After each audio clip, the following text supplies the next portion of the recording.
Lord forgive me for this trap shit. Sergeant Smack making backflip. Telly Hank with the action. With the vital speaking Spanish. Frank Matthews, how I vanish. Poof.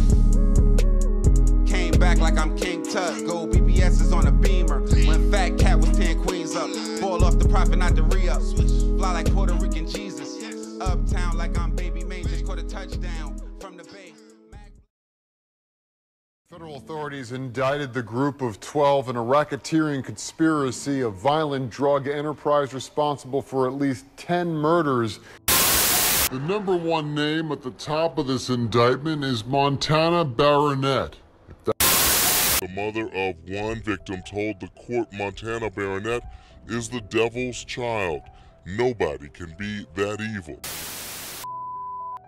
Baltimore's #1 trigger puller, as they call him, is behind bars tonight.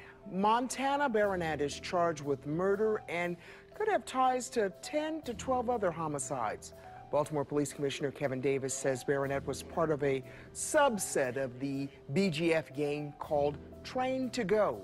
Today, police were able to arrest him for the 2014 murder of Alfonso Williams on West Lafayette Street, but believe he's responsible for up to a dozen others. Barronette was a top target of the war room. Montana Barronette has been on top of that list for a long time, and it's because of our partnerships with our local and federal prosecutors and our federal law enforcement agencies that we're standing here before you today announcing Montana Barronette's arrest. He's a bad, bad, evil guy. Now, if they thought it was going to be that easy, they out they fucking mind.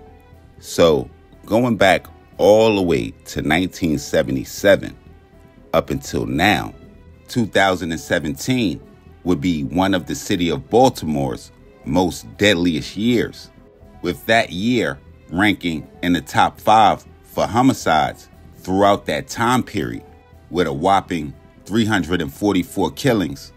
It would be one of only 3 years that the city would surpass 340. And at that time, barely into adulthood, Montana Barronette was probably the most dangerous person walking the streets. After he was accidentally released from jail, sources tell WJZ Montana Barronette, the man linked to 12 different murders, managed to slip all the way to Brooklyn, New York. There he watched Sandtown, Winchester native Gervonta Davis fight for a boxing title. Gervonta Davis at 22 becomes the youngest champion in boxing. Back on the streets for a full day and a half, it's a mishap that's left many outraged. No excuses or bottom line, point blank.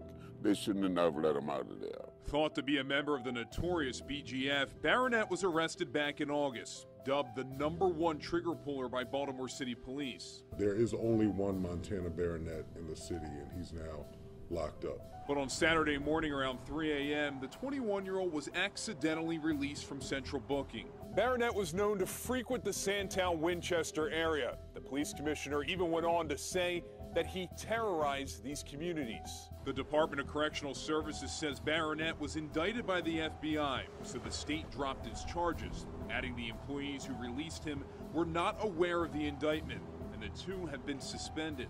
He's dangerous and he's scary. This picture obtained by WJZ of Barronette at Davis's fight read comments such as, "They freed a real one," and "Welcome home." But on Sunday, federal agents tracked him down in Reisterstown. What may have seemed short-lived to Barronette, He ain't got nothing to lose. In a day and a half. In a day and a half. It don't take but 5 minutes to kill somebody.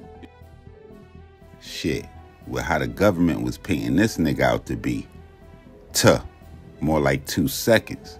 According to the Assistant Attorney General at the time, Brian Ben Kowalski, between the years of 2010 and 2017, Montana Barronette was known as the #1 trigger puller in the entire city of Baltimore and the alleged leader of arguably the most vicious gang that the city has ever seen, TTG, or Train to Go, who, according to the Attorney General, was responsible for shootings, armed robberies, drug dealings, witness intimidation, and even committing murders, including 7 by Montana Barronette himself. Now, with a jacket like that, You know they ain't gonna leave you to linger on the streets Police for too arrested long. Montana Barronette back in August and charged him with the murder of Alfonso Williams in May of 2014. Baltimore police considered him a #1 trigger puller, and detectives believe he is linked to up to a dozen other crimes in the city. He had been held at central booking, but corrections officers accidentally released him on Saturday at 3:40 in the morning.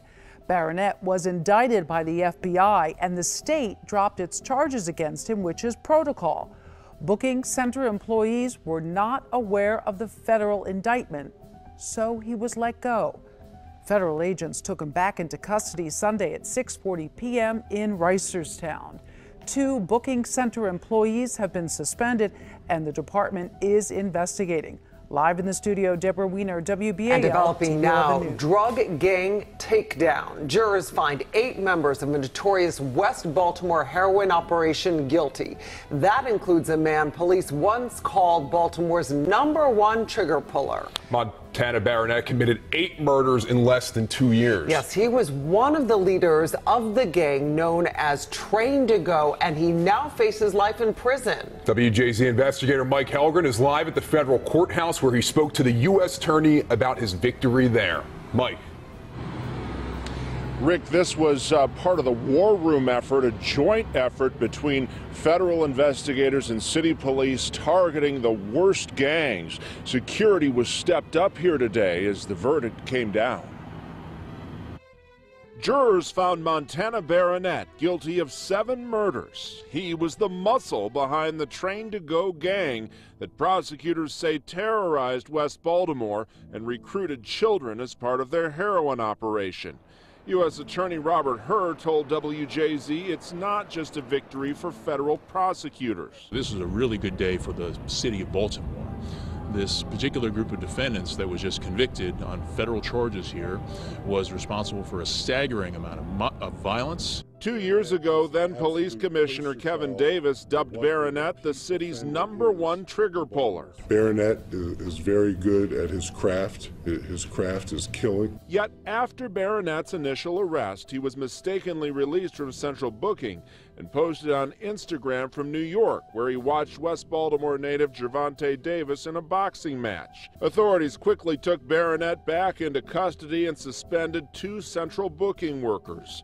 Now, Barronette could spend the rest of his life in prison. This level of violence shouldn't be in Baltimore, and we're going to leverage the relationships to make sure that we get rid of it. Jurors also found 7 other Train to Go members guilty of racketeering, conspiracy, and drug charges. Our fight just has to continue.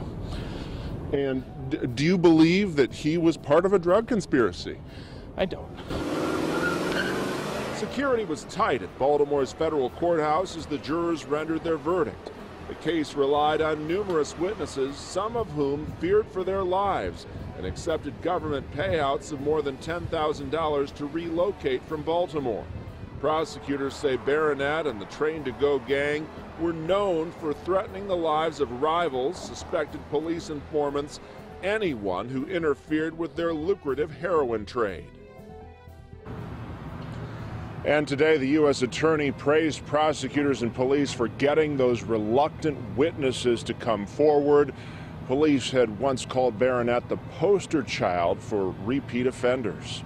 Live at the federal courthouse in Baltimore, Mike Helgren, WJZ. Well, Mr. Barronette's crimes speak for themselves. Montana Barronette will serve 2 life sentences for racketeering and narcotics distribution. Judge Catherine Blake said she considered the senseless gun violence, the 6 people whose lives he participated in taking, and many more lives lost by the poison Barronette and others sold. In her victim impact statement, the mother of one victim told the court Montana Barronette is the devil's child. Nobody can be that evil. It's difficult for me, and I think it's difficult for anyone to really get inside the head of someone else to understand what their life is like and what they're thinking. But I really return back just to the evidence and what the jury found Mr. Barronette liable for. The murders of 6 people. And to have one person responsible for that much death and that much destruction in a city, I'm just very glad that justice was done and he's been removed from the community. Barronette was a leader of the group Trained to Go, a drug distribution gang that operated in the Sandtown, Winchester area of Baltimore City. A federal jury convicted him and 7 co-defendants in October 2018. Baltimore's acting commissioner came to court for the sentencing hearing to learn more about collaboration between federal, state, and local police agencies to end the violence and get rid of the drugs. To the residents of Baltimore, this relationship is strong, and I'm happy and pleased to join my federal partners in this fight to make sure that we make Baltimore a safe city. It was very important for me to be here to see the hard work that's being done, that's often sometimes overlooked and understated. Now, Barronette apologized to one victim's family, saying the victim was a good friend, and a relative, his sister, Barronette's sister, spoke up, and she described his life growing up that included going to church, and she said that he is not an animal. Reporting live from downtown Baltimore, Barry Sims, WBAL-TV 11 News. All right, let me put y'all onto some game.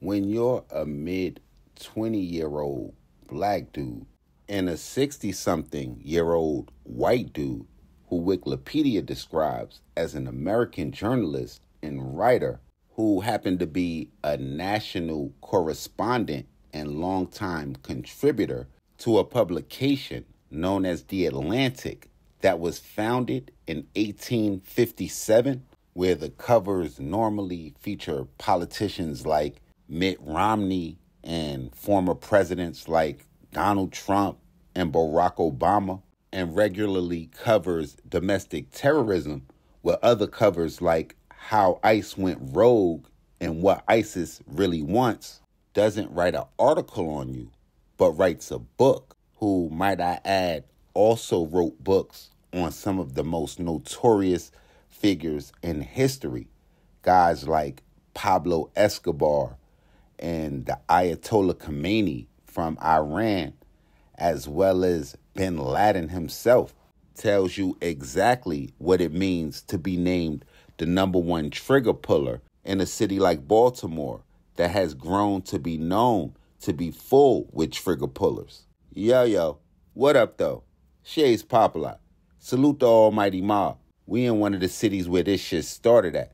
Y'all already know what it is with me. Whether y'all on the east of Bodymore Murderland or the west, go head downstairs and drop your side and state your section. We headed to Sandtown. If y'all coming, I hope y'all got y'all shit with you, because these boys had it wicked on this side. So I didn't mention that the author that I mentioned earlier also wrote the book Black Hawk Down, a story of the modern war that would go on to be adapted as a motion picture in the same name and go on to receive 2 Academy Awards. He would release a book just last year in April of 2023 titled Life Sentence, the brief and tragic career of Baltimore's deadliest gang leader. Bowden, also from Baltimore, would not write an article for The Atlantic, but he would go on to publish one for the Rolling Stone that would read, "The world that produced Montana Tanner Barnett and his crew was just over the horizon from where I grew up in Baltimore. I was in the country, the white sanctuary, just north of the old city line. Sandtown was black Baltimore, just 10 miles southwest as the crows fly." But he would end that from his apartheid heaven, that Sandtown might as well been on the moon.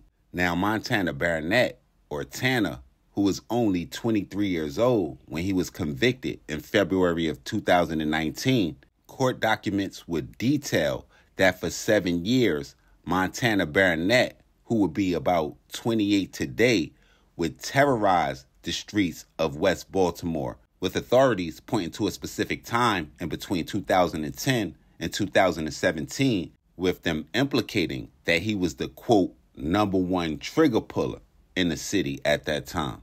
During a federal trial in 2019 that would last about 24 days, Government prosecutors would present evidence that between May 20th, 2010 and January 9th, 2017, that Montana Barronette and the gang that he would head, TTG, or Train to Go, would gain a reputation for committing violent acts that authorities believe were intended to further the gang's activities, protect the gang's drug territory, as well as maintain and increase members' position within the organization, with them specifically saying the high number of murders, most of which Montana Barronette would end up being charged with, was said to be in retaliation for individuals robbing Train to Go members of drugs and drug proceeds, or while Train to Go members robbed others of their drugs and drug proceeds, as well as several murder-for-hire schemes. Identified as the leader and the youngest of the 8 defendants that would be sentenced in 2019 for the carnage caused by the gang, with the other members ranging in between the ages of 24 and 31, mainly pointing the finger at him and the 27-year-old that was also indicted by the name of Terrell Civils, naming them as the leadership for the murderous drug-dealing gang, while also making it a fact to point out that not only was Montana Barronette going on the majority of the slides for his gang, but he also coordinated with another gang by the name of the Young Go-Getters, implicating that's where the contract killings come into play. Now, y'all make sure y'all hit the red bell and subscribe button right under this video so y'all know when this real trill spill shit is dropping. Y'all go ahead, head downstairs, tap in. Let me know what cities we need to go to, what stories we need to tell, what we missed, what we got wrong, all of that. Get with me directly, Instagram, Twitter, POP_A_LOT. And until the next slide, y'all know how we rocking. Shades Popalot. Salute the almighty MOBB.